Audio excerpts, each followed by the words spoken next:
Tak perlu tidur.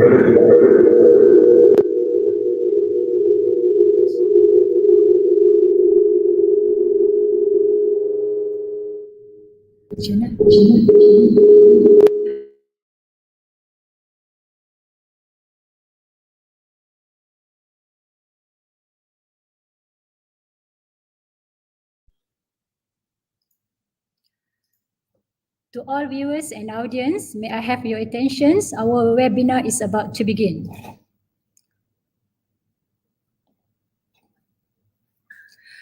To Honorable TSIR Dr. Zainar Hisham Cekso, our KPP, Dr. Saiful Zaimi Yahaya, our KP, lecturers, staff, and our beloved students.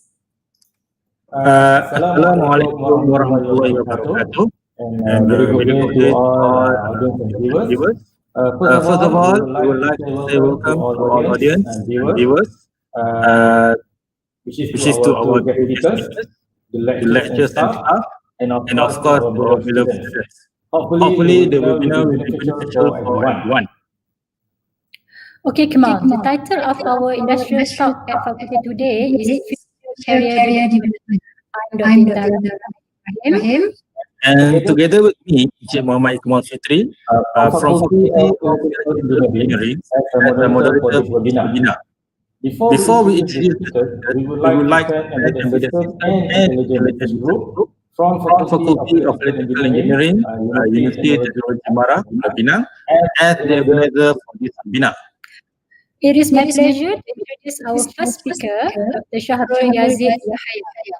Dr. Shahrul Yazid has more than 20 years of experience covers manufacturing in this spectrum. He is currently managing of R&D engineers developing the latest test technology and hardware system to support the manufacturing of Intel's latest products.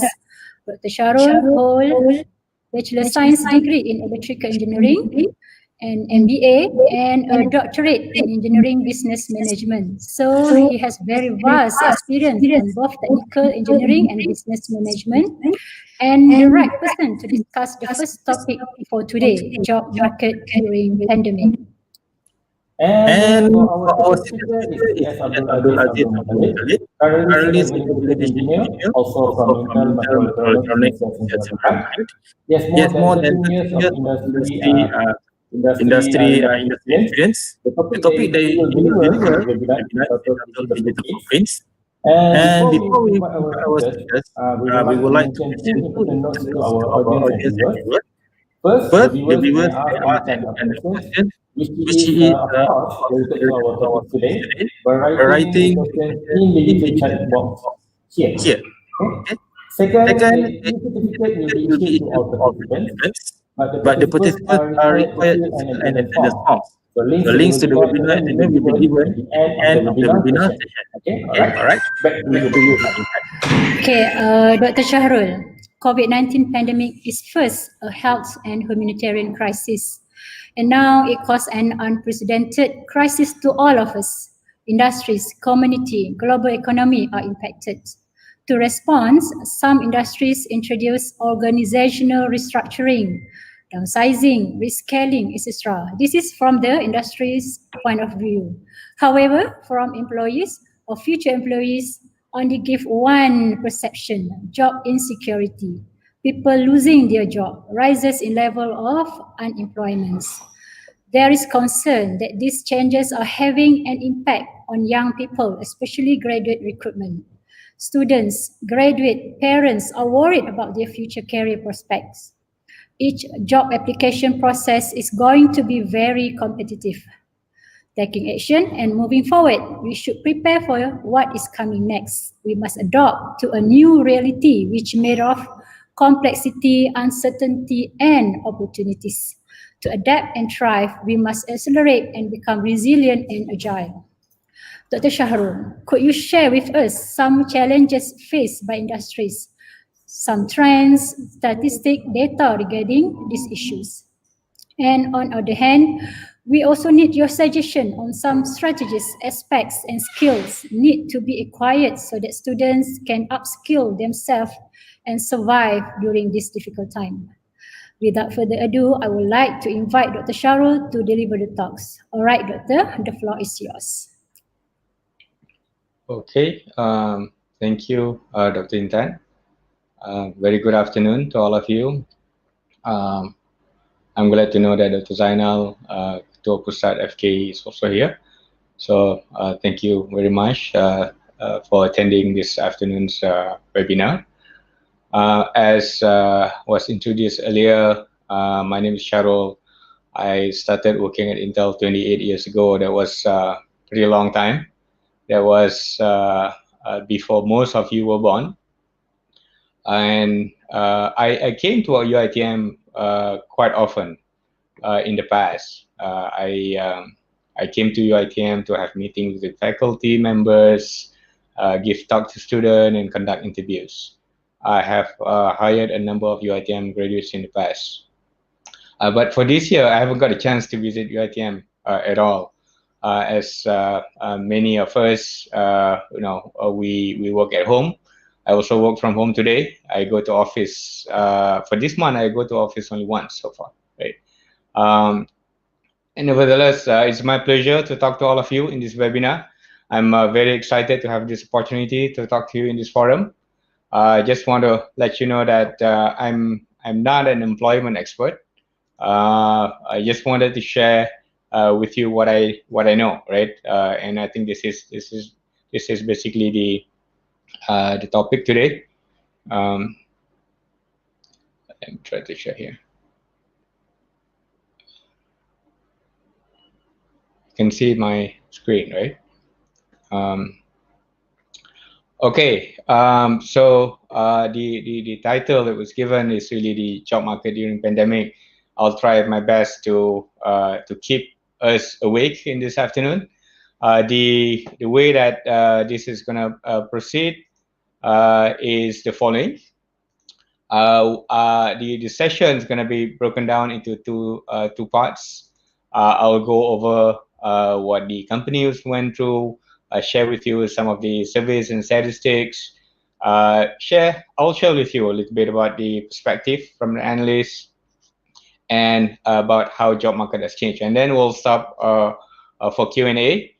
And then we'll continue with the second part, where I'll talk about the learnings from the pandemic, both in companies and universities, and how you can excel in job search. Some of the things that I can think of. Okay, and then we'll have some Q&A on that as well. All right. Without further ado, let me move on.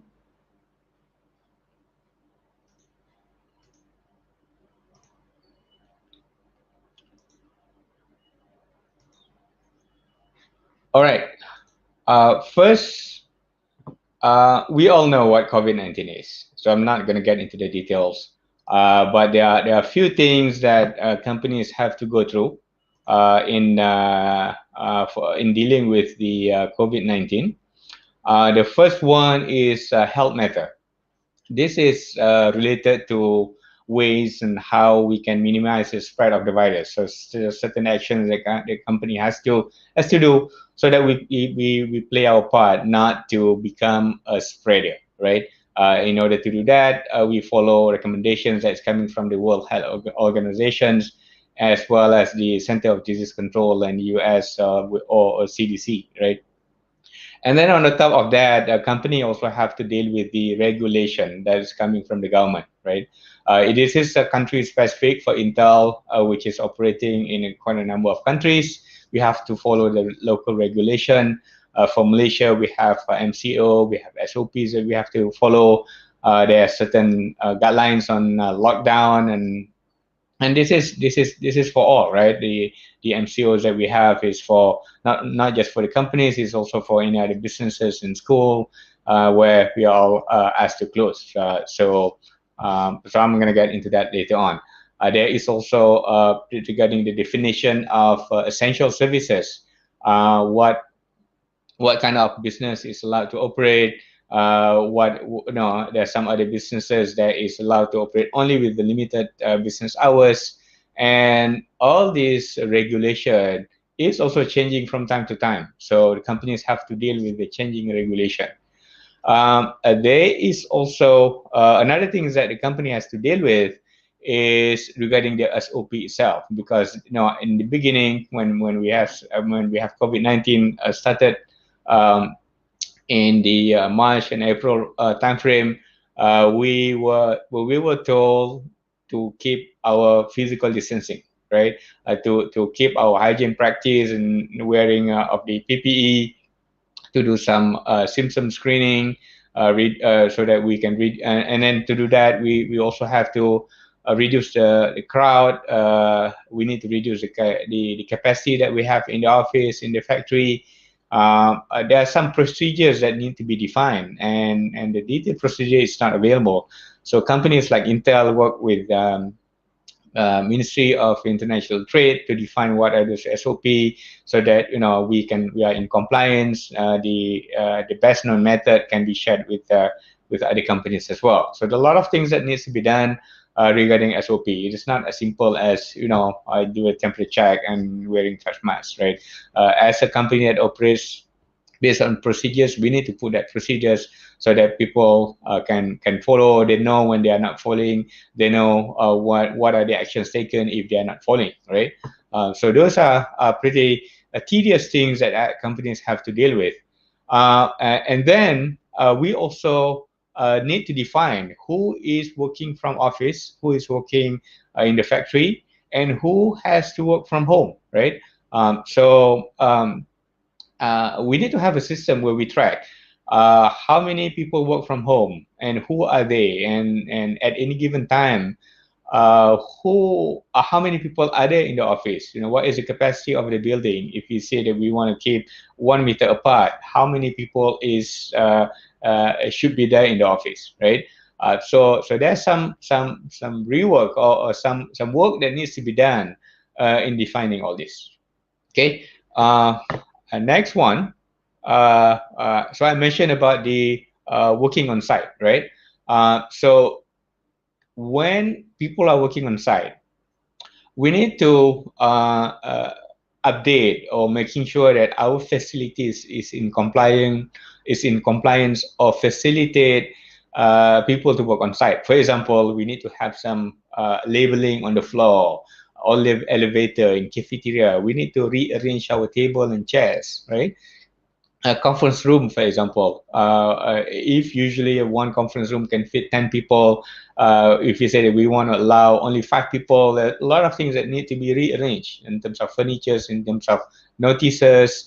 The same goes with surau that we have on site. A lot of things that need to be done, right? And then in terms of temperature screening, for example, right? And how do we use it? How do we calibrate it? Do we use a thermal camera, or do we use any AI system, for example, right? And then we also need to define in terms of the way that we conduct our work, the way that we conduct our meetings, our design work. Do we need to adjust that? So all those things is something that has to be defined for people to work on site. Okay. Next is for those who are working from home, right?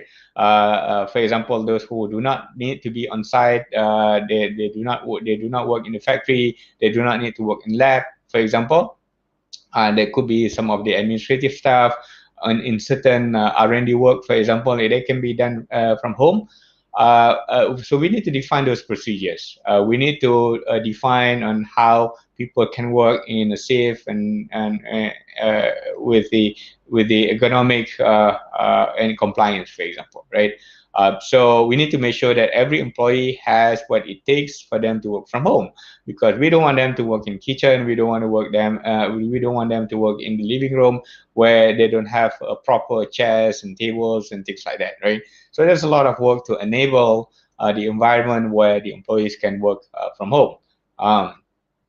There is also a need for companies to define how we can conduct our business, because people are no longer allowed to travel.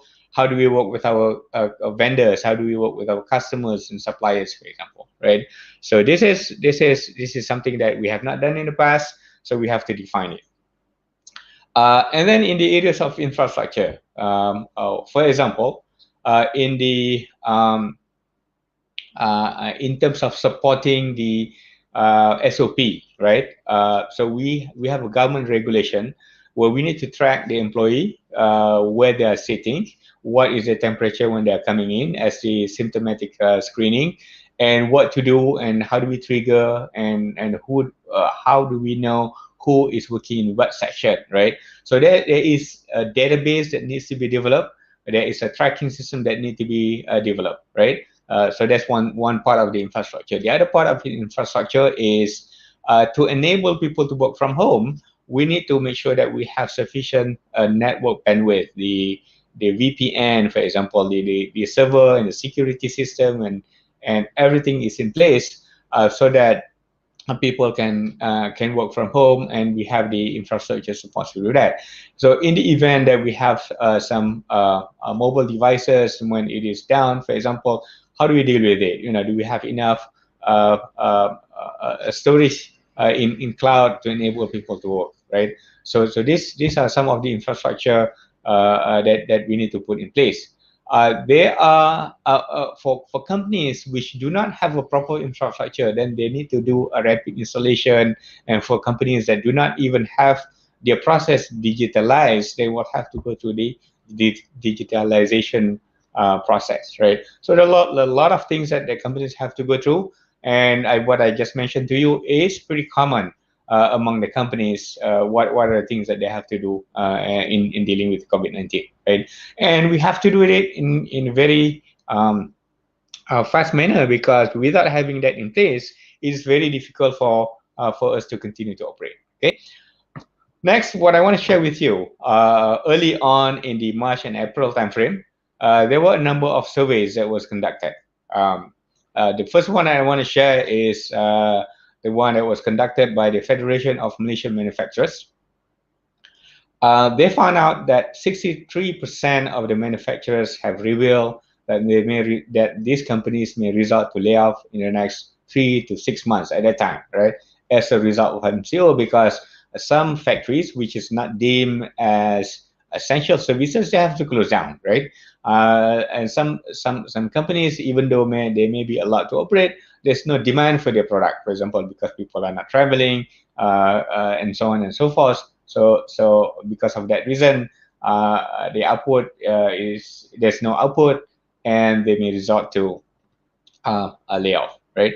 Next survey is coming from the Malaysian Institute of Economic Research, or MIR, and they found out that to avoid retrenchment, companies are also considering cutting costs by pay cuts, reduction in benefits and allowance, and also reduction in work hours, right? So if not layoff, there's some other things there, but they still have to do some other action, for example, pay cuts, in order for them to continue to survive. And then the next one, I think I missed one. That was from MCHAM. Whereas for the Malaysian Institute of Economic Research found out that about 2.4 million may lose their job in Malaysia. Okay, that was a pretty big number that was forecasted back then in March and April, right? So, and based on my discussion with my colleagues in the industry, hiring is between 20 to 80% lower than pre-COVID, which is the previous year. So I call this survey is really a grim and employment outlook of COVID-19. Right? This is really not a pretty picture. And let me tell you why it is so bad, right?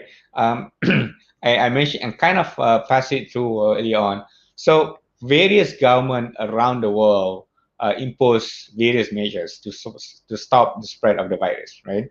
So the need for physical distancing, reducing the crowd, capacity reduction, has resulted to closure of some of the businesses. International border was closed, travel was restricted, for example, right?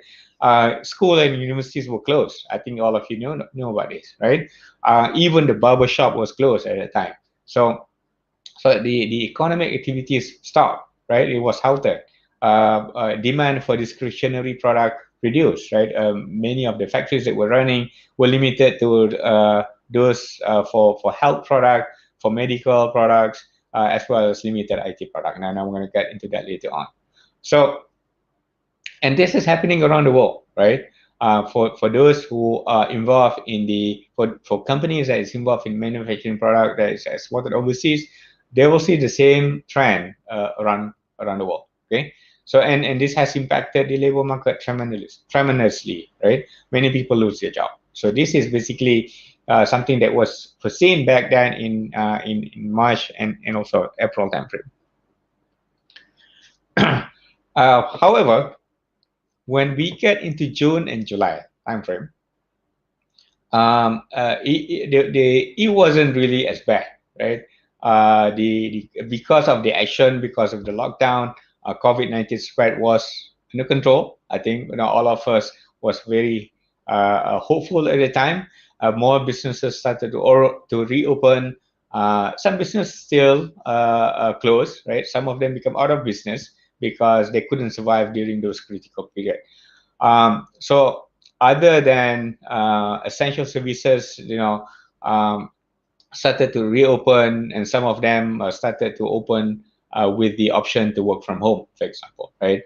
And companies started to redefine the workflow, how they want to collaborate with other companies. For example, everybody move online with the video conference taking place. So basically, there's a new way or new normal during those time when that allows the company to continue to operate. As a matter of fact, some companies found that some jobs are better done online, and some employees actually prefer to work from home because they don't have to travel, they don't have to worry about the traffic jam, for example. They prefer to work from home. If they can accomplish the same result by working from home, then why not, right? Because at the same time, they just be at home, right, at the comfort of their home. So in order to survive and continue in business, companies are taking extensive exercise to evaluate what jobs to keep, what jobs to move online, what jobs to be eliminated, and what new jobs to be created. Right. So this is happening across all the companies, and the companies are evaluating how do they want to do things differently. Okay. All right. So what do analysts think of what happened, right? So if you do some reading, this is basically a summary of some of the reading that I did, as well as my own experience. There are quite a number of things that we can summarize. The first one is growth of digital infrastructure to support remote work and learning, right? And this is what happened since COVID-19. We see a significant growth of digital infrastructure, all right? Because everybody many people work from home, many students stay at home. There is a growth of digital infrastructure, right? Company that have infrastructure before, they need to stretch it. They need to have more bandwidth. They need to have more network capacity, right? In the past, not many people are subscribing to the broadband, for example. Now we have more people subscribing to the higher bandwidth plan, for example, right? So there's a growth of this infrastructure. There is also digital infrastructure to support new SOP. This is another growth area, right? The one that I mentioned earlier, right? Track who is working from home, who is working on site, right? Which is a requirement. The developing of a new product, for example, thermal camera, the one that has AI, that will be able to detect which employee is this and what is temperature, and automatically recording what it is, right? So, and then there's also development of many apps, right, that allows people to do additional e-commerce. We also have, before we all use MySejahtera as a single app.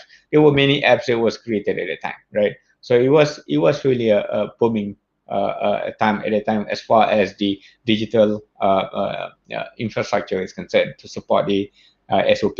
Okay. Next growth area is on the business moving online, right? There is an acceleration of e-commerce. People who in the past rely on shopping in a physical mall, for example, now many people are buying things online, right? If in the past we do not order our lunch or dinner online, now many people are doing it already, right? So this is really the effect of the COVID-19 pandemic to the economy. Next one is to certain extent we have observed increase in productivity and efficiency because from operation standpoint, when the same result can be achieved with less people moving and less resources, that's where the productivity and efficiency increase. Okay. Um, Next one is, as obvious, there is an increasing demand for technology product, right? Previously, we have, one or two laptop in a house. Now everybody needs to have a laptop, right?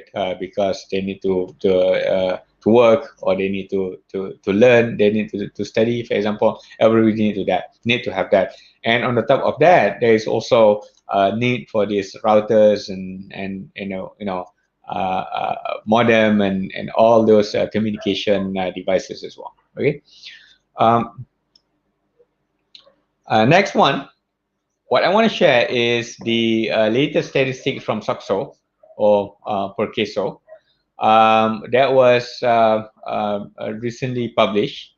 What do they say? They say that reopening of the business helped moderated and tapered down what I was called previously a grim employment outlook of COVID-19, right? So previously I shared some statistics, the survey that said people will lose job and so on and so forth. But based on this record, the number wasn't as high as that, right? So as of October this year, about 90,000 people lost job. This is based on the report that was captured, and this is actually, well, even though it is not as bad as the earlier survey, it is still bad compared to the previous year, right? So this number is actually 278% higher compared to the 2019, right? More this is a lot, right? And it is projected that if the trend continues, the loss of employment cases can exceed 100,000 people by the end of 2020, right? We have only a few more days, right? So we still don't have the number for November and December. I have a very high confidence that the number of job losses is due to COVID-19 this year is more than 100,000. Okay, if you look at the breakdown of that number by sector, 23% is from manufacturing sector, 15% accommodation F&B sectors, 14% from retail sectors. If we break down by occupation category, 26% professional, 19% technician, and 14% managerial job. Okay. All right. So and then there's also another statistics. This is coming from Department of Statistics. If you look at the graph on the right hand side, is probably too small. The unemployment increase of okay, I'll get into this one later on. Unemployment increased by 10,700 from September to October. Okay, and then because this is just difficult to see, it is very small. I replotted, right, the number into this. So the unemployment rate for January was 3.2%, right? As we get into March and April, the unemployment rate has surged to 3.9 and 5, and then later on in May it was 5.3%, right? And then it goes down, meaning that is when we have reopening, right? When we have reopening, people get back their job. then it goes back to down back to 4.7% and 4.67%, right? So if I plug in the numbers, what it shows is that it just by uh, um, 0.1% means 10,700 jobs. And if you want to compare that to the rate that we have in January, in total we have 1.5 million jobs, or 1.5 million additional unemployment, right? So this is um, uh, this is the numbers that we have that coming from the Department of Statistics. Okay. All right. So let me move on. So if you look at the job trend that we have today, there are a number of trend that is happening. The first one is there are some jobs which disappear because of COVID-19. Okay, jobs that is related to the uh, hospitality, not hospital, hospitality, and tourism, accommodation, and food and beverage, transportation, construction. Some of them, automotive, aviation, for example, it is disappearing, right? You all know about the airline business, for example, is taking a big hit, right? There are many airline crew that lost their job, right? Quite a number of the number of available job in this area is shrinking, right? So this is one area that you need to be aware of. There are some sectors where the job categories are disappearing, right? Some of these disappearance may be in the short term, right? It may come back when we have a broader the border is reopened and things like that. But some of these may not come back, right? It may be a permanent feature because people find that it's much more efficient not to have those people, right? There's probably an alternative way of getting this job done, right? So some of the jobs may not come back. Okay. Next, there are some job categories that stays, right? Some manufacturing job, especially related to IT product. I think I mentioned this one earlier because the demand for IT product is actually increased, right? So certain sectors of manufacturing may continue on. There's still some limited job. For example, in manufacturing engineering, equipment engineering, limited R&D work, IT and supply chain may still exist in some areas. Okay. There is also a new job categories that is emerging, right? So because of the COVID-19, there are new jobs that is coming up.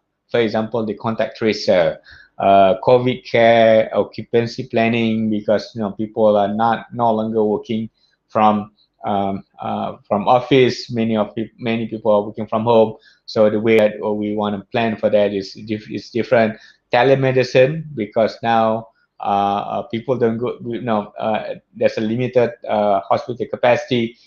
We want to do things by remote. There's also telemedicine, therapists, medical department within organization, meaning that there are many organizations today have their own medical department because everybody is concerned about health, right? So there are some areas there's some areas where new jobs are created. Anything related to the new normal, for example, the e-commerce, food delivery, personal shopper, online tutor, visual assistants, for example, right? E-marketing.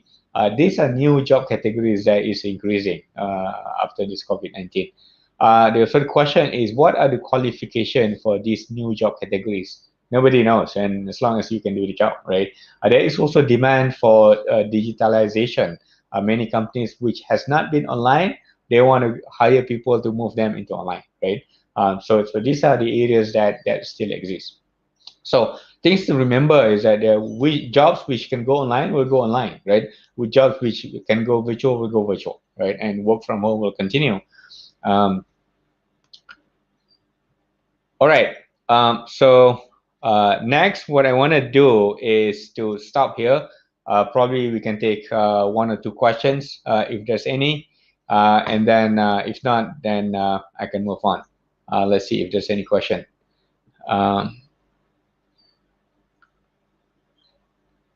looks like there's no question. Anybody wants to ask question? Okay, if not, I'm just going to continue on. And then if there's any question, please submit it anytime. And then we can answer that at the end any of this question session. from the viewers, audience?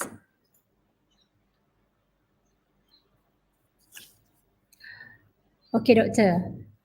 From your opinion, what will be the trend in 2020 with the implementation or production of vaccine? Is it helps or how? Okay, so vaccine is very good news for all of us because it allows us to go back to normal in some extent. But the time take, I mean, it is going to be effective only after around 70% of the population is vaccinated, and that is not expected to happen uh, uh, until probably second quarter of next year. And I think in terms of I think the question is really, will that restore or bring back the job market availability as what we had before, right? So my response is that it may not be 100%, but because like I said, there may be some permanent damage that was done because people are finding new ways. The companies are evaluating what jobs can be eliminated, and it all depends on the demand and service, right? So if the demand continue to be down in some areas, for example, demand for travel, right? If people do not want to travel, then that sector will not restore as what it was last year, right? But for those who are working on IT product, if it increase the demand for IT product, it may come back. Okay.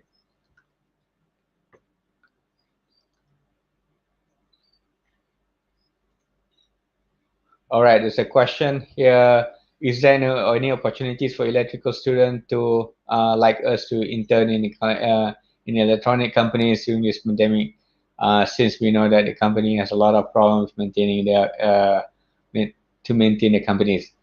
I'm gonna hold this question into the part two, and Dr. Intan, please remind me later if I forgot to answer this question. But I want to answer this in the second part.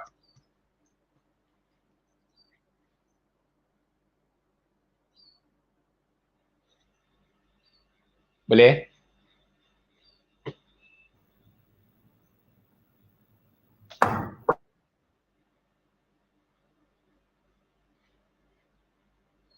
All right. Can I continue? Okay, no more question. Oh, sorry.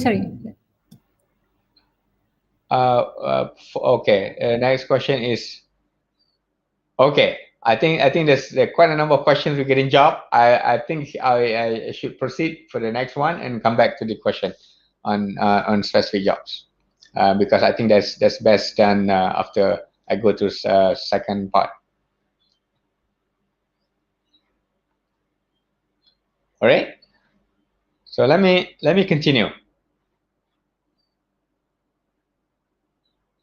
Yeah. So I think I will come back to this question after this.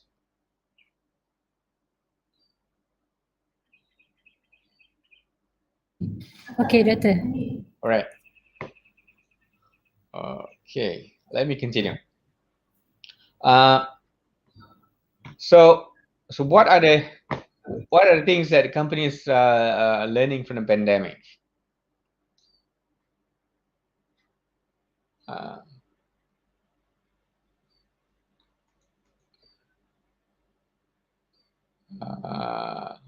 This is coming up. All right. Do I need to reshare this? Okay. So COVID-19 is a period that is difficult for all of us. There's new and additional work that we have to do, something that we are not used to do in the past. Lecturers and students and engineers and everybody, right, has to deal with it. Some people get burnt out of it. Some people get stressed. That's pretty normal, right? Um, there are many things that the industry learn. We, the companies, are learning how to work virtually in a prolonged manner. Even before COVID-19, we work virtually, but not in a prolonged manner. We work from home maybe 1 or 2 hours a day only. But now we are working from home like uh, uh, 5 days a week, right? So that is pretty intense for many of us. Um, uh, so it is new, even though we used to do things virtually in the past. Doing it in a prolonged manner is new to us. The companies are also learning how to adopt new technologies, right? Like I mentioned, right? Some companies may be adopting technology in the past, but not as extensive as it is. There are many companies who were not using technology. Now they are using it. As you remember, back in May timeframe during Ramadan, there's this virtual pasar Ramadan, and those businesses which were not used to be online get into online, right? So adopting technology is something new, and the same goes to the universities as well. I think all of you know that different companies do it in a different degree. Some companies come to terms that technology is really something that will bring them forward, right? There's a clear business case because whether you are online or you don't do your business, right? So this is something that the companies, or business establishment learn. Companies also learn new ways to reach to more customers and in a way that we can reconfigure our process, right? The way that we can make our process more efficient, like I mentioned earlier, right? There's opportunity to reduce costs. There's opportunity that we can accomplish more with less resources. Okay, and we also learn how to do recruitment online. I'm going to talk about it a little bit more here. In the past, we also put our job vacancies online, but now with COVID-19, we do everything online, right? I got opportunity to conduct a full interviews over the phone, and a few months back, we are learning how to do onboarding. Onboarding here means that we have employees reporting to work while they're at home. We get employees to be part of the team while they're at home. We have ways to provide them training while they are at home, right? And be able to do some work while they are at home. No, this is more of hiring people online, right? We also do internship online. There are students that have not left their home, but do the internship. But it's very limited, and we didn't know how to do it before. There were some challenges. We are addressing those challenges. And this is not just for Intel Malaysia. This is throughout Intel and throughout all companies as well. Some companies decided not to take it all, but for us at Intel, we want to experiment and learn how to do that. We tried. We found some problems. We are addressing it. Right. So every companies are learning it differently. Some are better than others. Why is it important for us to learn? I think I want to make sure that I mention it here. Because the pandemic is a disruptive event. Okay, it will cause some companies to go out of business, to get disconnected from their customers, for example. Some companies even go bankrupt, right? So this is new to us. There's no clear formula on how to do business moving forward, right? So we are all learning it. We are correcting it, as we learn, right? So we are in the process of experimenting. Every company is experimenting.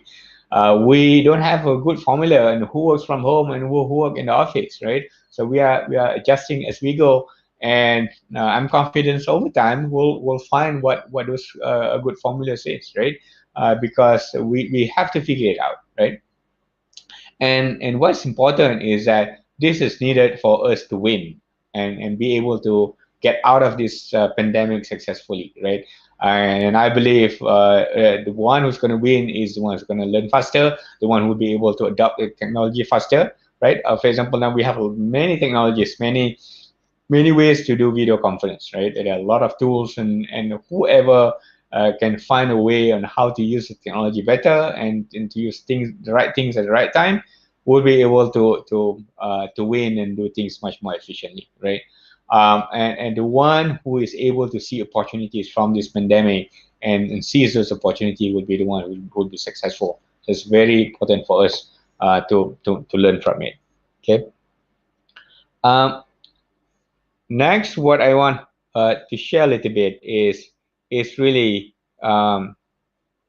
this is basically what I mentioned early on. Um, in the university environment, right? This is I know that you know this one better. I just want to make sure that I capture things. Virtual learning, right? This is something that universities and in the university community are learning as well. We have virtual learning today. We have online classes. There's also group meeting. There is online class material and assessment. Something that many of the university administration and lecturers were not comfortable before, but everybody is learning how to do that, right? And be comfortable with it. So everybody is learning as an organization as well as individual. Online degree. So this is now all universities have a version of the online class. I think this here, right? And previously, for example, you offer the degree program is offered for the student who is on campus. Now with the online degree, the student can come from anywhere in any countries, right? And again, who will excel in this will be students and universities and lecturers who learn faster, right? Who's able to learn and adopt technology faster, who figure out how to be more efficient faster, and who sees sees the opportunity faster, right? So in summary, how do we excel in this period is we need to learn, embrace and adopt technology faster, figure out how to be more efficient faster, do not afraid of experimenting, and seize the opportunity faster. I want to repeat this. I know this is like I mentioned this like 3 times already, but this is really the way and how we can move forward. Okay. All right. So let me try to, and this really summarize some of the questions that were said earlier, right? For those who are looking for a job, right? I think some of you are in your final year. Focus on the job that remains and the new emerging job, and not the disappearing job categories, right? So the good thing is that the areas that you're studying, electrical engineering, is related to the remains and emerging job. I think none of you are studying tourism, for example, right? But it is important for you to know, right? To look for the right industry sector, right? For example, if you wanna, if you are the systems engineer, for example, don't look for anything related to transportation, because we know that transportation may not be in areas which is emerging or remains. Right? There's an area that is probably disappearing, right? So that's one thing that I can say here. Make sure that you focus on the emerging job categories, not disappearing job categories. Next one is get into online job market, right? And this is not just about searching for job only. This is about having an online presence, right? Because now college recruitment already went virtual. There's a virtual job fair that you need to participate in. Just by having Instagram accounts doesn't mean that you are online, right? So that's not it, right? So it is unlikely that the company will come to campus. I mentioned in the past that I come to your ITM to conduct interviews and so on and so forth. That's probably not something that will go on in the future, because we figure out that just by having presence online, we can reach out to more universities and more students, right? So we'll probably just continue to do that from company standpoint, right? So you need to be able to figure out where are those virtual recruitment event or virtual career fair. Get connected, build your own network where you are able to be part of those virtual career fair. Interviews will go online 100%. Be prepared for an online interview. Be prepared for online interviews, not just making sure that your network is good and your camera is good, but making sure that you are able to present your work, your final year project, for example, online, right? So this is one of the things that you practice, during this period in your final year project. You prepare some videos and present your lectures online. Just imagine on the other side is going to be interviewable, right? You want to be able to develop that skills and use that skill in this online interview. Okay, so if you have done it before, please revisit your homework assignment or your video assignment that you had in the past, and think of a way that you can improve your presentation, right? Um, so and then get prepared, right? There are many other things, and in terms of, for example, making sure that you have the network issues that I talk about. It is not really a rocket science. You know what it takes to do that, and just remember that companies are not looking for a YouTube star or whatever, right? It's just a matter of your ability to demonstrate your skill, right? So practice and experiment with it. I mentioned it before, right? Practice and experiment, right? So this is something that you should do. And next one is expand your horizon. Don't look for just job opportunities in your region. Don't just look for job in Penang, for example, because with a virtual job, you can find jobs that is based at home, that the company may be located in Johor, may be located in Singapore, may be located in any other countries, right? So expand your horizon, right? Seize any opportunity, anything available, go and grab it, right? And for those who are not looking for job, my advice is that it is time to start looking, right? Do not wait until the pandemic is over, right? You do not need to graduate before you start working, because now everything can be done online, right? And some jobs do not have a requirement that you graduate, right? It takes practice and experimentation. Um, so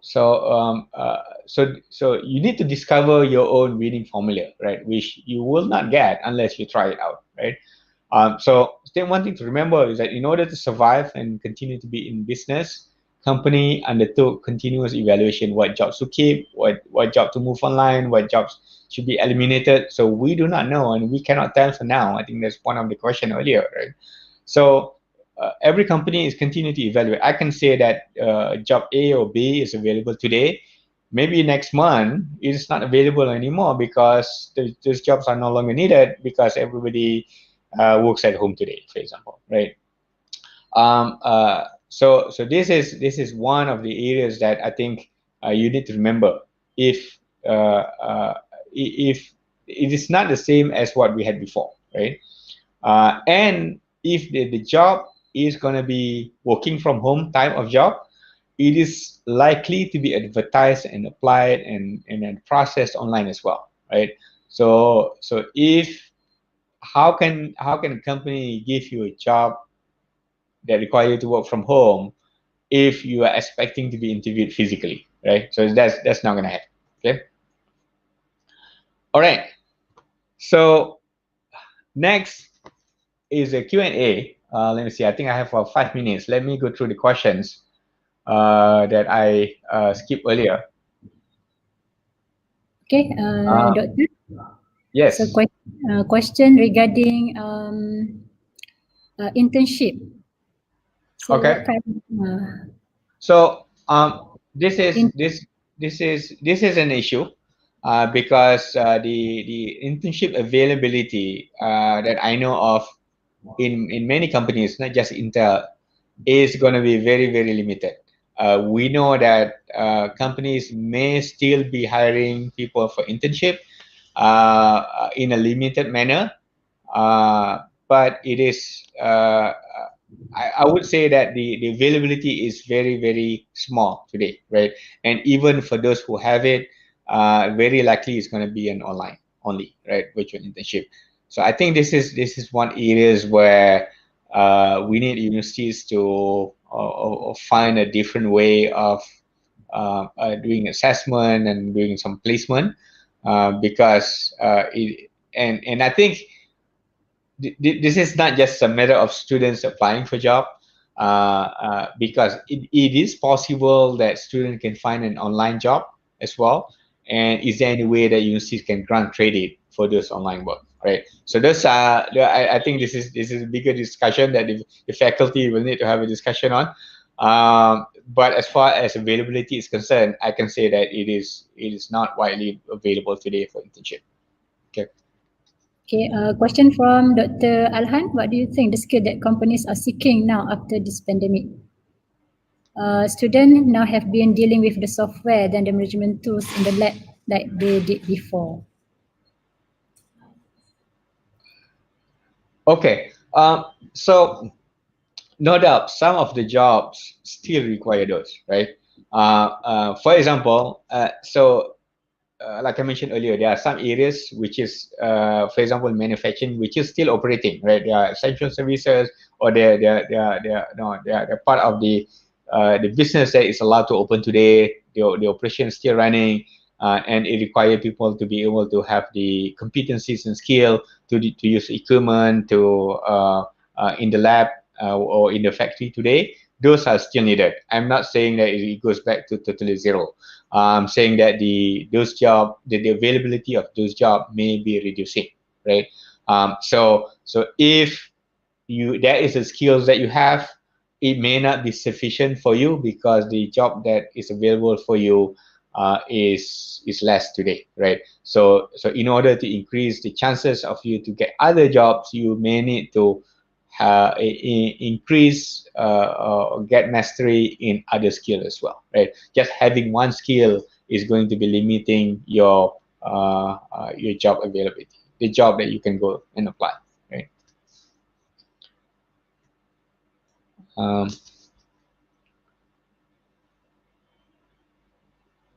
Let me see, which one do I take next?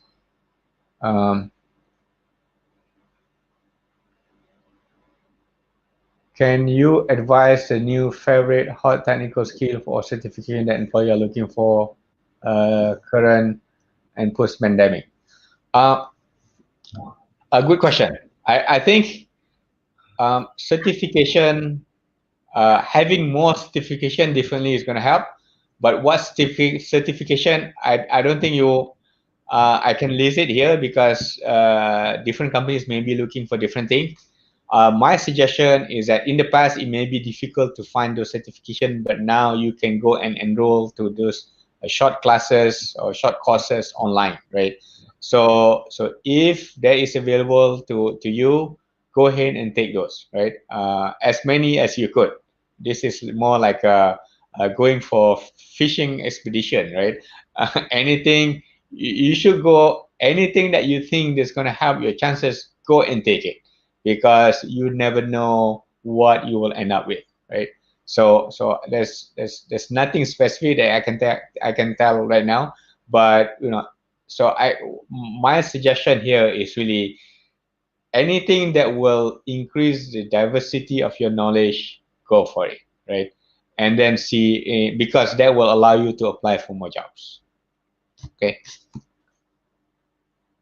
Next one. Okay, I think that's all, Dr. Shahrul. Okay. All right. So let me get into the final thoughts here. So I just want to say it again. The raising unemployment is really a concern, right? Not just to yourself, but it is also to the economy and to the society, because if you don't have job, then there's less demand in the world, and there's a less number of products that we can sell. Then there's a whole cycle, right? So get a job and try very hard and don't be choosy.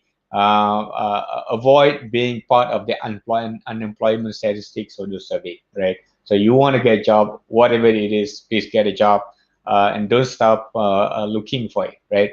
Continue and learn and acquire new skill, anything, any skill, right? Continue to learn, don't give up, right? This is very important reminder, and I want to make sure that you all get it, right? Do not afraid to experiment. We don't have a success formula today. I think I mentioned it before. Continue to experiment. We do not know. We don't have the success formula. Try it, right? And the clock will not turn back to the pre-COVID. We got to move forward, right? There's a lot of things that we do not know. This is totally new world that we're dealing with today, right? And lastly, stay safe and stay healthy to all of you. Thank you very much. Okay, thank you, Dr. Shahrul, for the informative, valuable, and interesting talks, and to audience for active participation. Stay tuned. We have another speaker. I pass to Mr. Ikmal. All right, thank you, Dr. Intan, and thank you, Dr. Shahrul.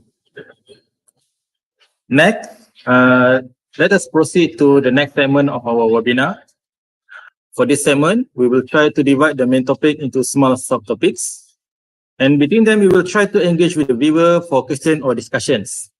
So please don't forget to write any opinions or question in the chat box, okay? All right, I would like to invite T.S. Abdul Mutallib to give a talk on the title of a digital footprint. Okay, I believe majority of us are not familiar with the concept of a digital footprint.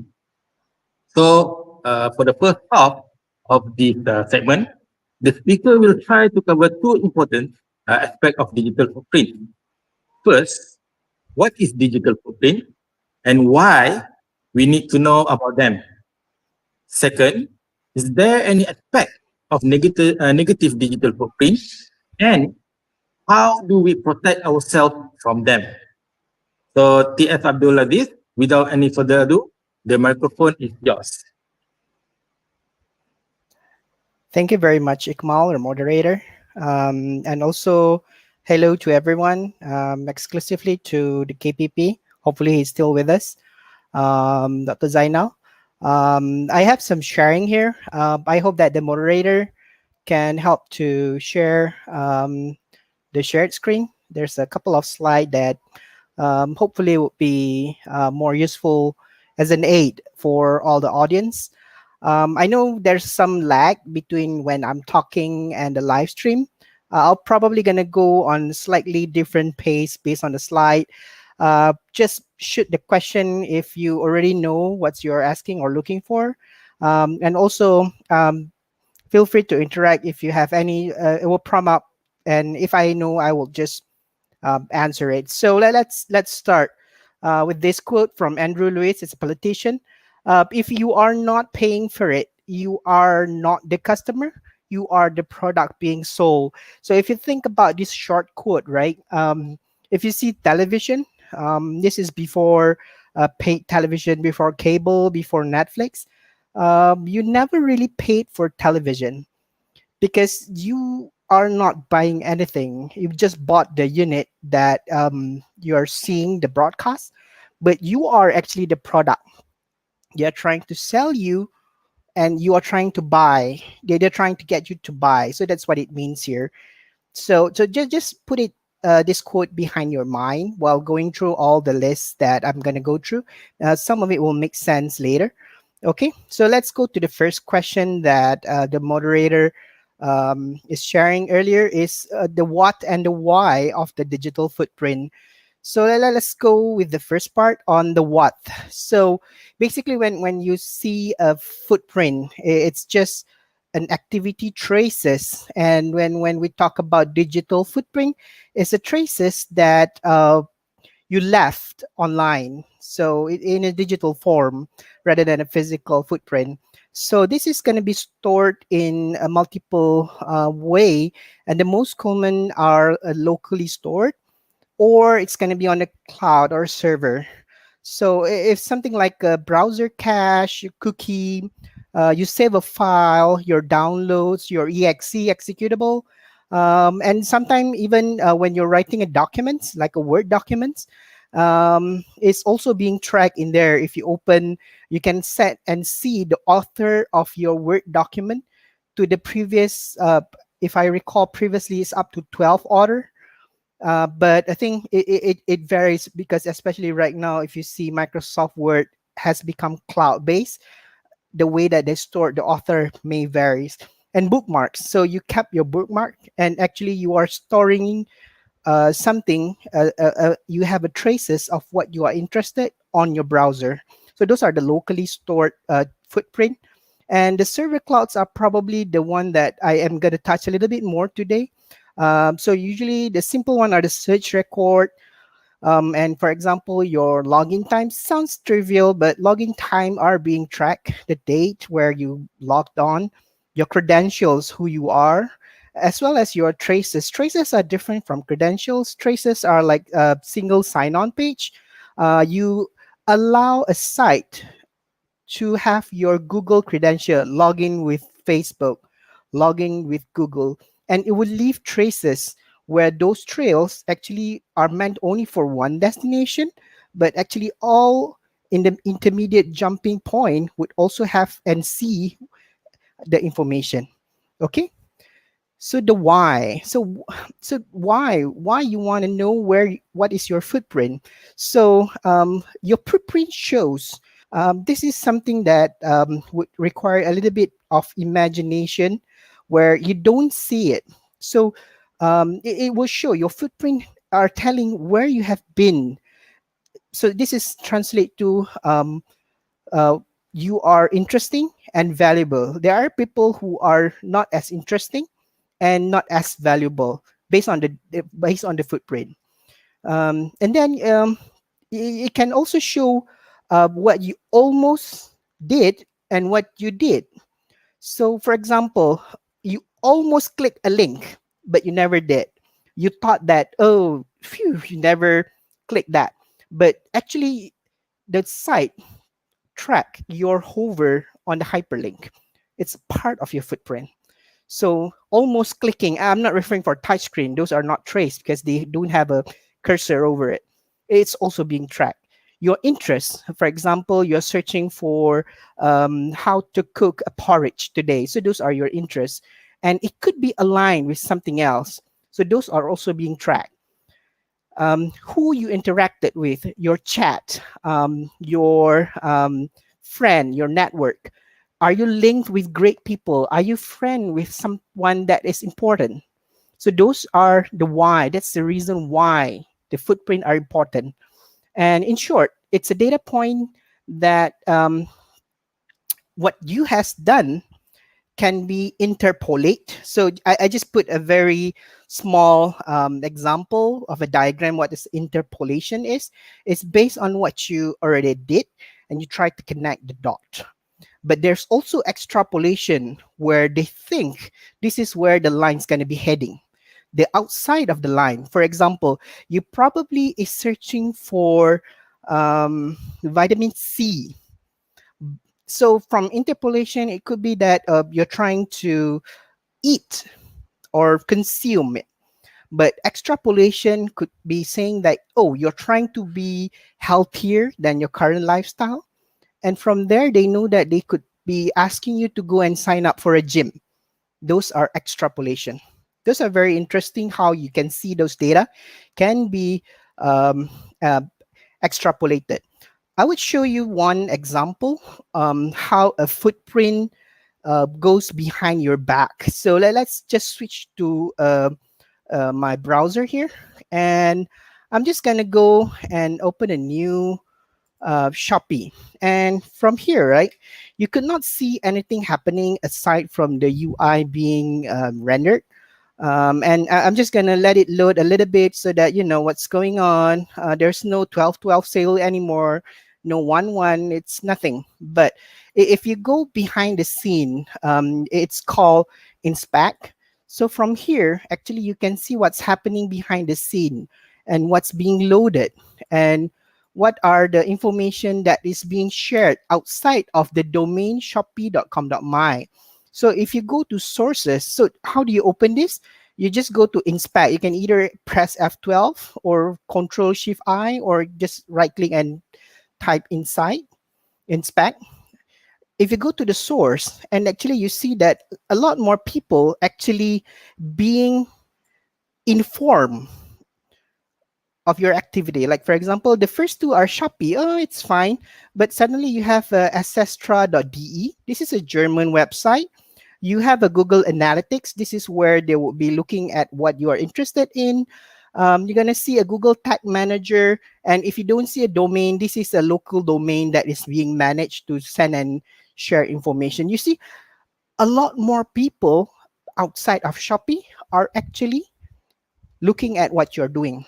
And you are leaving a digital footprint towards those folks. Okay. All right. So this is the second part of the question that the moderator provided, the negative digital footprint, and a little bit on how to protect from them. There's a lot more for you can do, and it's out of the scope, but I'm just sharing to enlighten the audience for today. So before I go into the negative digital footprint, I would like to share, just in case some of us are not aware of the structure of the network.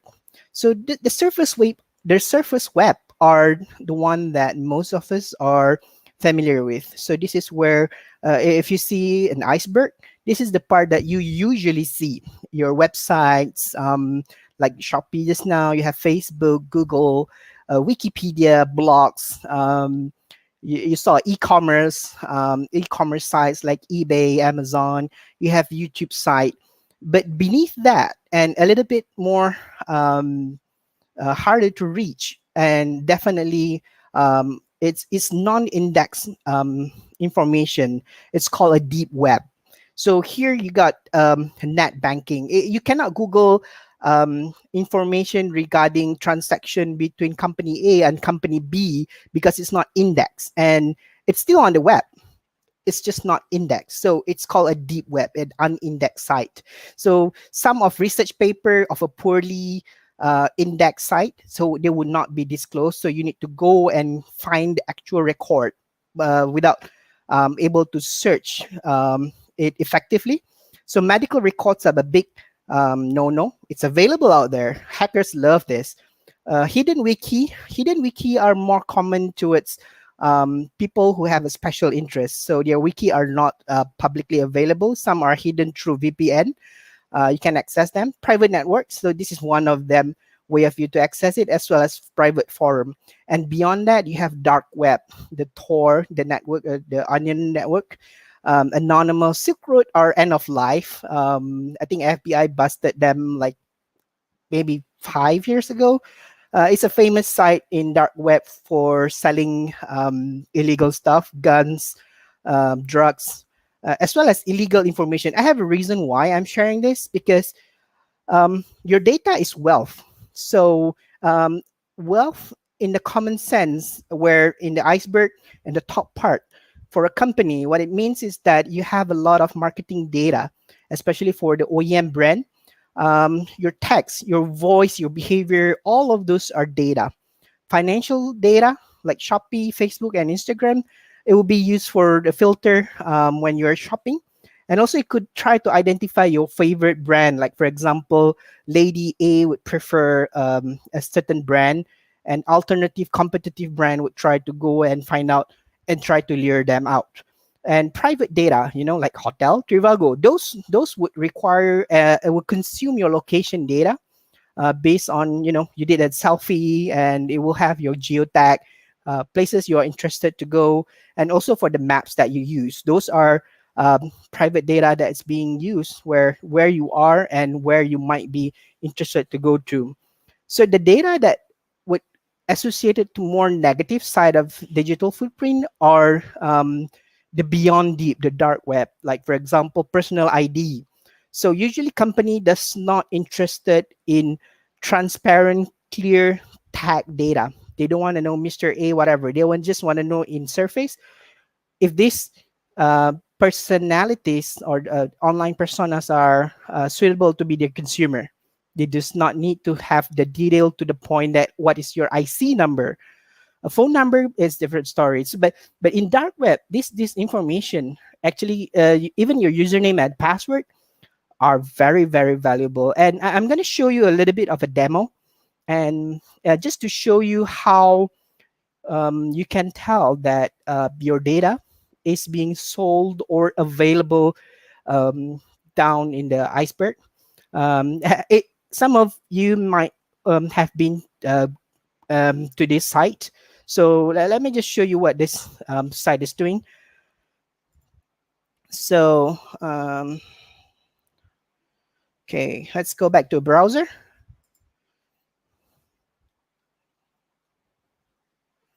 All right, let's go here. So this is the site that I was sharing just now. Have I been pwned? So this word is a wordplay where it's actually came from the word own, but you are owned by someone else. In a way, it almost sounds like you are being scammed. So let's just type my email here, and I have been pwned through a couple of sites. So my email is breached through Adobe. This is another website, Canva, and Dropbox, and LinkedIn, and a couple more people, and PSP. And from here, actually, you know that how secure just your username or your email is. So, so one thing that I just want to highlight is that some websites store your password in plain text. Um, so how do you know? Like, for example, one of the pizza places that you can order online, I used to forgot my password, and I click remind me my password, and they are able to send me my full text password. They don't ask me, they don't ask you to reset your new password. So that is how you know that they store your plain text password. So, so usually you are not recommended to store this in a plain text. You're just going to store it in the hash, where if you generate a random salt and hash, you'll be able to verify that, oh, this is correct. So if you try reset your password and they'll send you your password, so that means that that site is not secure. Okay, imagine that same password that they got from pizzaabc.com is being used for your Maybank or your CIMB clicks or your HSBC bank. That is very dangerous, and that's the power of the information they store and they kept. And once you're being pwned, the database for sites such as this actually from a dark web.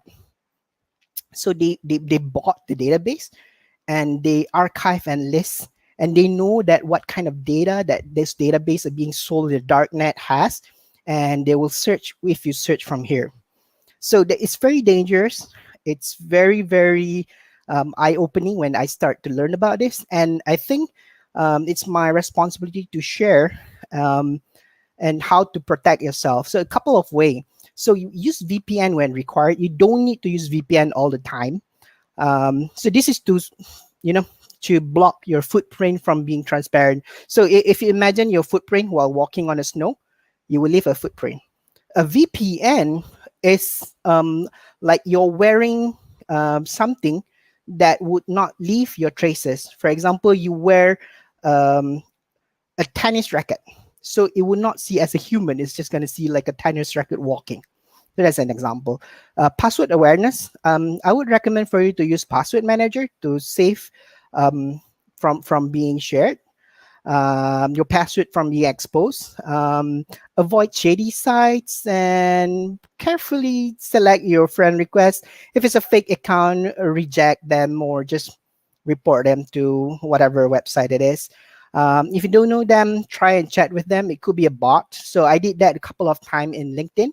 And I would say connect with real people, real person, rather than just a lot of people. A Facebook with 2,000 members of friends doesn't mean anything if most of them are fake.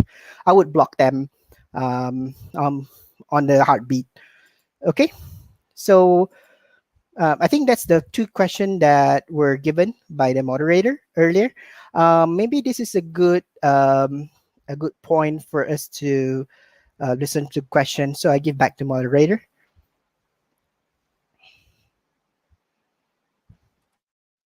Okay, thank you so much for the deep insight of the digital footprints. Before we move to the second half of our segment, let us take 5 minutes to answer questions from the audience.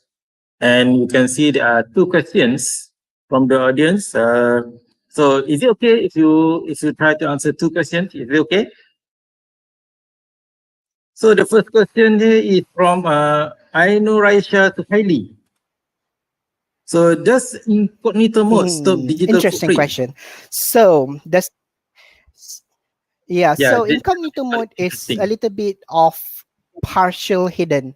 So it does not really stop because your IP is still exposed. And try open your Shopee with the method that I mentioned, open and inspect. All the traces are still going out tagged with your IP. So it does not really stop from the digital footprint to be traced back to you. It's just going to make it a little bit harder. So to add another layer, I would recommend for you to use a VPN rather than just incognito. Incognito are just trying to hide them from being stored locally. That's how I view it. Okay, let's proceed to the next questions. From Muhammad Sobri Muhammad Siddiq. How VPN can protect our Okay, connections? so I would say that rather than answering this question in the scope of this, how can our VPN can protect our connection? I would explain it a little bit in the context of digital footprint. So VPN would just create a tunnel whereby your connection just gonna be entering a VPN point, a tunnel. It's called a tunnel, and it will be routed out from the, I would say, the ISP, the internet service provider. It's gonna be changing your IP and your location, and from there it will channel out to somewhere else. For example, if you choose your VPN point to point from your desktop to, let's say, Bangalore, then the tracker, the cookies, and everything will be treated as, oh, you're from Bangalore. So the digital footprint, the traces towards you would no longer be a valid one. So in a way, it would be untraceable to you. But always remember, a free VPN sometimes is not trustworthy. That's what I found out after doing some research. So while being channeled through P2P, you need to trust your tunnel. If your tunnel is compromised, so there were some NordVPN issue previously where their tunnel is compromised. They are hijackers that install and redirect all the connection to elsewhere, store the information, then only reroute you. So if you're using a free VPN, be careful. I'm not saying they are bad. I'm saying be careful because there's no way for you to verify whether they're trustworthy. Okay? And also, there is a question from the moderator. Can I proceed with the question, Sure. or do we need to proceed? Okay. So the question is, so nowadays data mining can be done almost by anyone. Data mining, especially by the big companies like Facebook, or even with the recent Macau scam syndicate. So my concern is, and actually this is the question: is it possible for any company or any third parties to illegally perform mining our digital footprints without our knowledge or our consent? So for Malaysia, if we recall, I think at the end of 2018 or probably earlier 2018, we have introduced the Personal Data Protection Act. I think PDPA. It's called PDPA.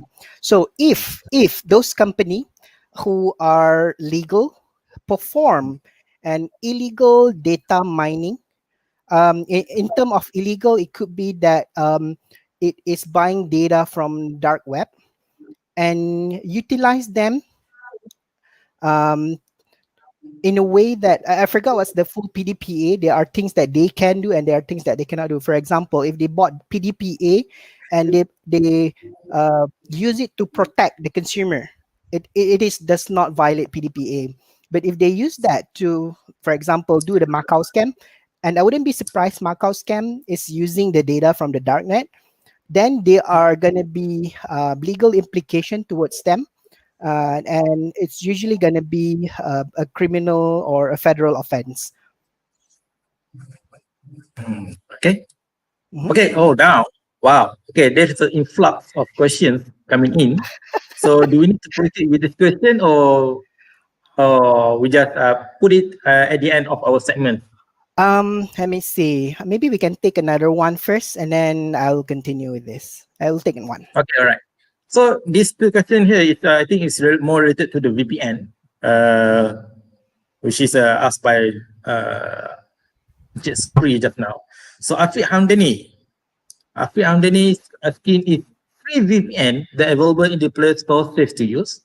And the Ah, second question here is, how vulnerable are users if they surf the internet without VPN? okay. So there's two questions here. So the first one is how trustworthy are the VPN available in the Play Store? Okay. So Yes. so first we need to think the VPN is in the Play Store has two components. So there are VPN that only serve as a door for you to enter the tunnel. Okay, they just serve a door. They don't sell you the tunnel. OpenVPN is one of them. They just provide the door, and you need to provide your own tunnel. They allow you to change and configure your network to enter that tunnel. So OpenVPN are the one that I use, and it's trustworthy. But other like NordVPN, OpenVPN, sorry, not Open. I think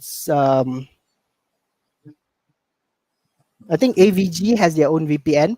So if you heard AVG VPN, you know they are trustworthy. NordVPN, I need to do some number of research on them to find out whether they are trustworthy or not. So I would say that not all VPN are trustworthy, even if they are in Play Store. The reason why they are in Play Store is because they comply with the guideline that the Google or the Apple put for them, and their intent, if they were have malicious intent, they would not be disclosing it. They're probably going to be doing it somewhere else. That's one. Number two is whether they're technically capable of delivering a secure service to you.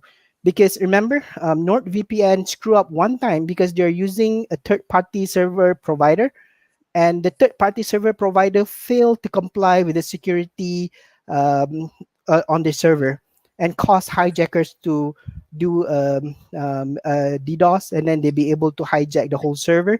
That's where the whole thing is compromised. So to answer that question, you need to take it with a pinch of salt. Be careful. Always be careful which one that you want to use. Lazy solution will always cost you money. They're always going to be more expensive. People like AVG, they have a name. You trust them to provide a secure and I would say a top notch, probably not 100% of the time, but you trust their name. They have a brand to protect. Okay. So the second question is how vulnerable are users if they surf the net without VPN? If you see my text, right, the first bullet, when required, you don't always need to use your VPN. I use VPN when I would need to search information that I would like to have a cleaner results. Google bias your results based on your search record. That's a fact. So if you search for some news, um, on I would not say news. News right now is no longer just a fact.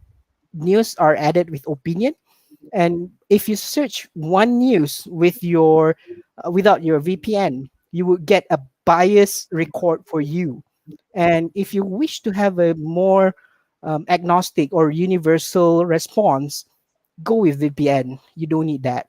If you want a secure connection, I don't use VPN for my banking record if I'm from Malaysia or I'm using a secure Wi-Fi.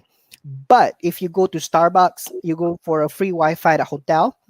I never trust their free Wi-Fi or public Wi-Fi. I would use VPN to secure my tunnel. And probably I just want to add a little bit more salt. I have my own personal VPN tunnel for a very, very secure usage. So I set up my own cloud just for one particular reason. I just need to use them while I was traveling to overseas. Well, not much lately, but once I have this need.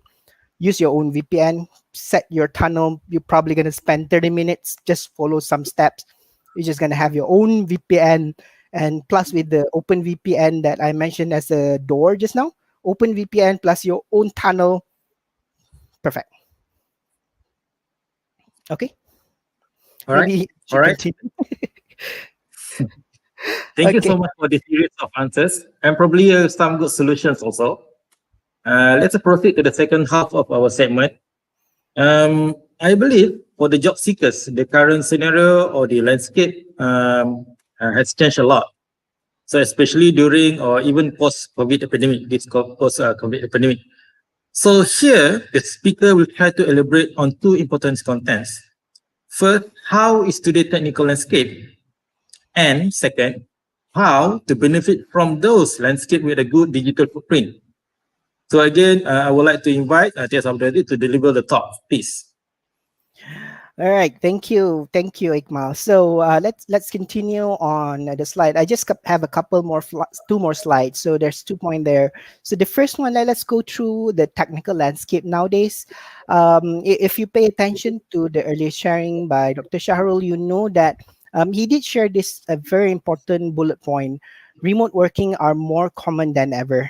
This is on current scenario, even before COVID-19, and after COVID-19, this is becoming a norm, and I would say this is more applicable for people in engineering field and computer science, but not so much on the service field.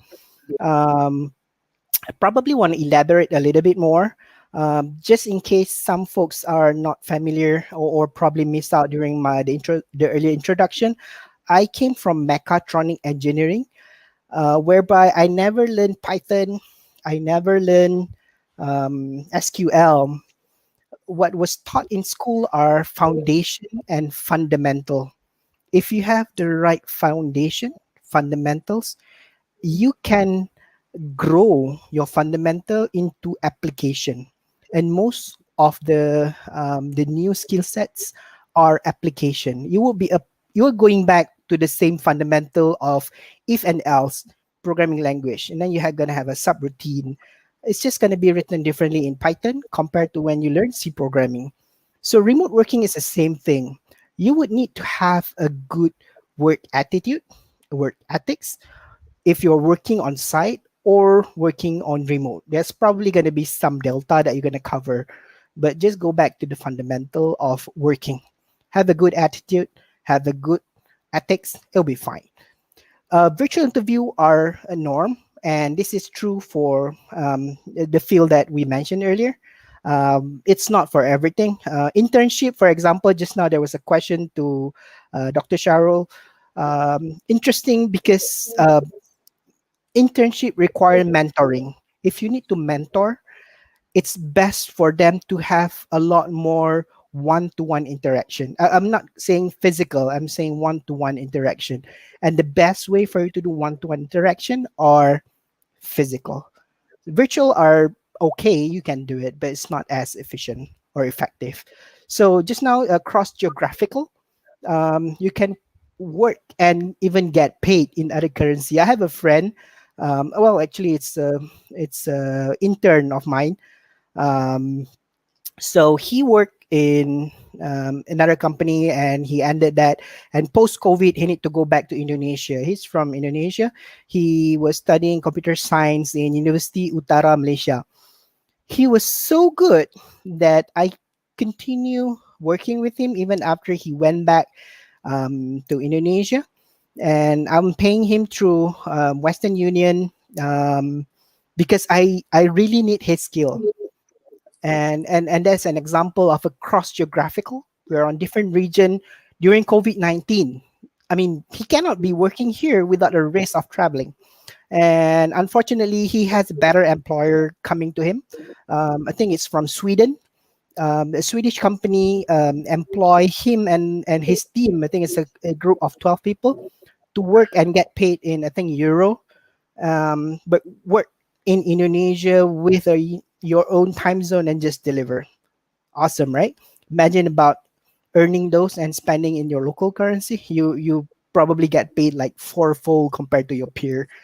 So the employer varies from actually a single employer, like my friend just now, as well as self-employed. I mean, you can go and market yourself like freelancer. I think Fiverr. There's a lot of digital billboard out there that help you to provide um, a good way of securing the money if you are able to deliver the job.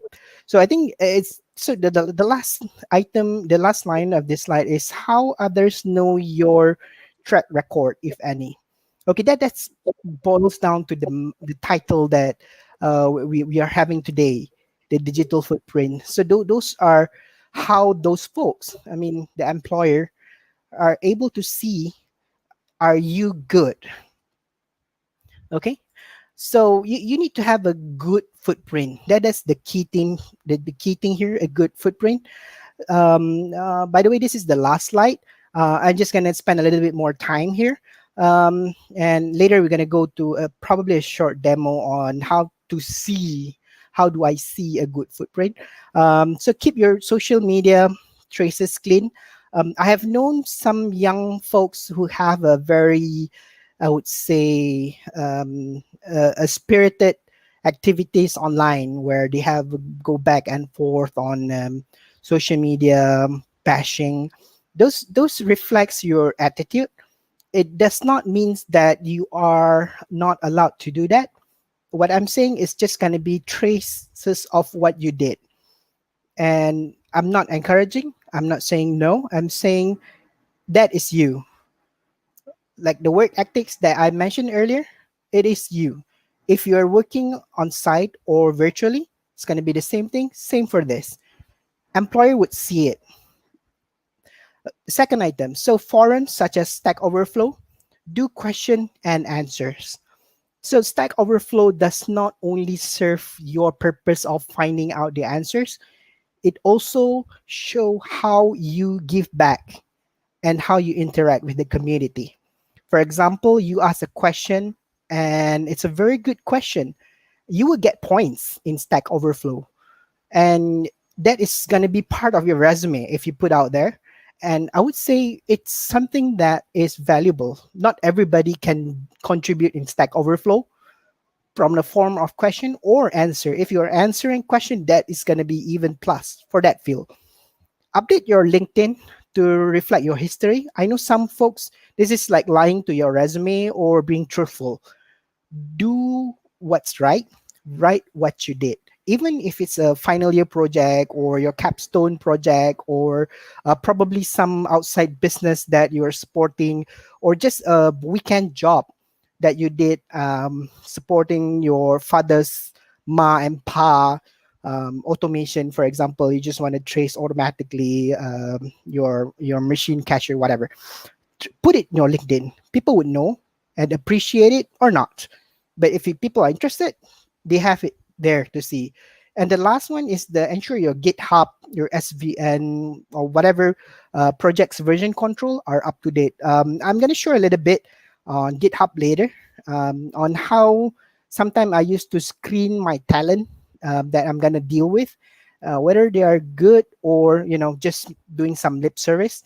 Yes, just by looking at your digital traces, sometimes it's good enough to see whether you are the talent people are looking for or not. So I'm just going to do some quick switching here. So I think that's the last of my slide. I'm going to show a little bit more of my browser now. Let me see. Okay. So before I show others, let me show mine. So this is my GitHub. So if you see, if you just go GitHub / your username, there's a couple of, well, a lot of repository that I did and interact with others. And if I go to my overview, you would see that, oh no, sorry, this is just my avatar. Let's see. Let's see my overview. So you can see when was I busy. So I am not contributing much in my Git. Usually this is project specific and I don't do much here. And you see, I just do some real sense stuff, and nothing more. So let me share the one that I mentioned earlier, the student from Indonesia. So this is during our interaction in August. So I asked him to do something and he always push. You see, there's one day that he pushed like up to 5 contribution. So by the way, the name is Gifari Shadika Hamim. So his project are private to me, so I did not share. It's part of Git private repository that I did not disclose, but this is showing his commit. So you see, this is Flutter YouTube. So something that I was getting him, and from here, right, you just need to put this inside your resume. It's gonna be helping me or your future interviewer, employer, to length of your digital footprint. And from here, actually, we can see a lot of things that probably you wouldn't even think that we can see. Like, for example, this is my first web app. It might looks like nothing, but we can go in here and see what how you are progressing. You see, from here we know that, oh, actually just a simple project where you just delete a JPEG and you update a README. Okay, I have seen a Git, but they just upload a zip file. I just say this is not for me, not for he does not have a good working ethics on keeping up with his codes just by looking at it. I never call the person, I just look at his GitHub. That's how powerful your digital footprint are. Okay, so let me just do a Google of my name. So so one of the way for you to check your digital footprint is how well you are recorded on the web. So you see that just by having this, just by putting my full name. So some name are probably more common, like for example, Muhammad, and just it. That's it. So it's gonna be a little bit tricky for you to do that. But I put my full name and the list is mine, all mine, at least for the top couple of places. So my Facebook, my LinkedIn, and it even captured my latest update. So this goes back to my point in the bullet just now. Update your LinkedIn. Google loves to source the information from there, and it is latest and up to date. Okay, actually I already opened this. So I'm not going to go to my LinkedIn first. I'm just going to go through to, so some of it are not as up to date. I don't care about my Facebook. This is my old contact. It's still showing me as a Jable staff engineer and other stuff. What I'm trying to show here is that having your digital footprint, the good part, will help because people can no longer talk to you or they are not interested to talk to you until they really need to. So, so this is my LinkedIn. So I updated all my information here up to date, almost as frequent as when upon I get a new certification or completed a new project or completed my activities or publication, interest, projects. Update your LinkedIn. I have seen some folks in other universities that does not really care or even have a LinkedIn. It's fine. It is not necessary. It's just that you're missing a very good and powerful salesperson for you, um, that you don't even need to talk about. People look at LinkedIn like it's your Wikipedia. It has all the information, and it's best that if you can link the details here. If you have a certificate, put there. So yeah, there you go. That's my last slide. I think I have 40 minutes. Probably we have a little bit more time for some of the question. Giving back to the moderator, Ikmal.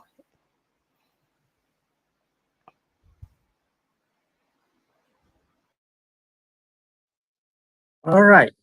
Okay. Wow. Okay. There's a lot of benefit. Again, we will try. We will try to take 5 minutes to select and answer question from the audience. Let's see if we have any. But anyway, while waiting for the question from the viewers or audience, I have one questions. Sometimes in GitHub or Stack Overflow, I see a lot of our responders use digital persona, which is a totally different and doesn't reflect the true personality in real life. So, for example, that person may be very active in online, in Stack Overflow forums, for example, but actually it's very passive in real life. So the question here is, does a company like Intel, for example, accept this type of person as its employee? So that's my question.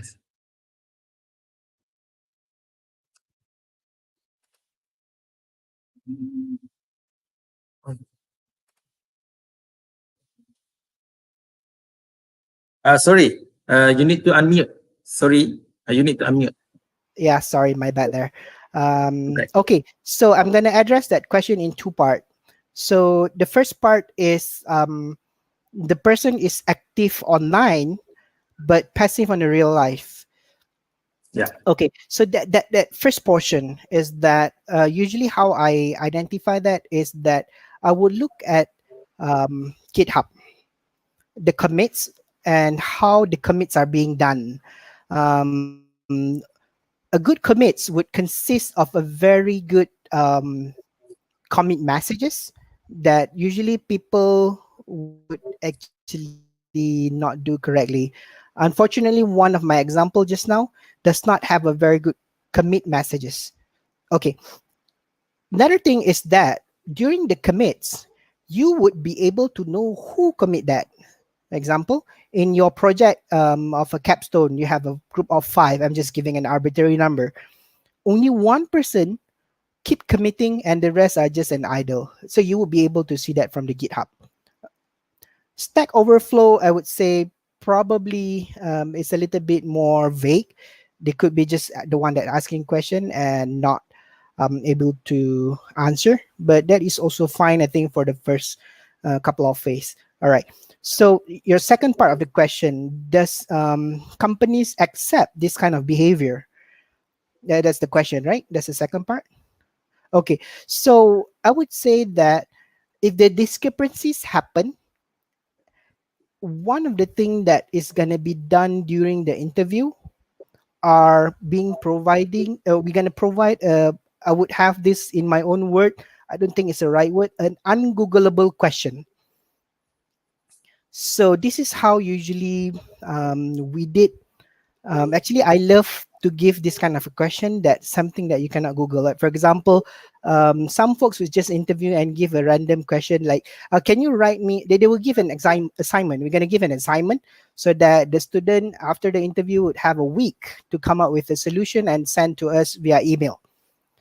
Sometimes the solution would be, the question would be so easy, like you can Google it. For example, they need to write a sorting algorithm. It's a Googleable question. But if we give them a question, for example, I need you to write a sorting algorithm for the element in the periodic table only for the last 7 element and index them based on the number of neutron. For example, you cannot Google that. Trust me. Those question, those kind of question is designed to test you, not your search skill, not your if your friend knows stuff or you can tweak a little bit of a code, you need to do from scratch. Well, not necessarily everything. So you can get sorting algorithm. Okay, that's one. But then you need to understand what kind of information you're trying to sort, not just some numbers. You need to learn from a periodic table. So how do you understand a periodic table? So it has multiple skill set there. One is your programming level. Two, ability to understand the question. Three, to translate that question into a solvable action and in a week. So that's how I would answer you for that question. We're gonna give a ungoogleable question. If they pass the digital footprint seems good and everything, we're gonna test with an ungoogleable question. Okay. All right. So let's see if there is a question for the audience. Okay. So probably I think almost of our audience or viewers are very new to the concept of GitHub, Stack Overflow. So I hope the audience and viewers can explore and really use this kind of tools for in order to develop your own, your own digital footprints. Yeah. So okay. So I think we're already at the end of our webinar. Thank you so much to TS Aziz, Abdul Mutallib for the informative, valuable, interesting talk. So unfortunately, the time is ticking so fast, and I didn't realize we are already at the end of our webinar. So finally, we come to the end of our webinar. On behalf of organizing committee and faculty of electrical engineering UiTM Pulau Pinang, we would like to thank our speakers for making time in their busy schedules to join us here this evening. And also thank you to Dr. Shahrul. This is our last event in 2020, and may Allah grant us what is the best for us in year 2021. And also we would like to say thank you to all the audience and viewers for the active participations. Right, good. And hopefully the webinar will be beneficial for everyone. Lastly, okay, as a reminder to the attendees, viewers, participants, links to the webinar attendance are already given here at the end of the webinar sessions. Please don't forget to fill the attendance in order to receive the e-certificate. Thank you for the attention and participations. Assalamualaikum warahmatullahi wabarakatuh. Waalaikumsalam warahmatullahi wabarakatuh.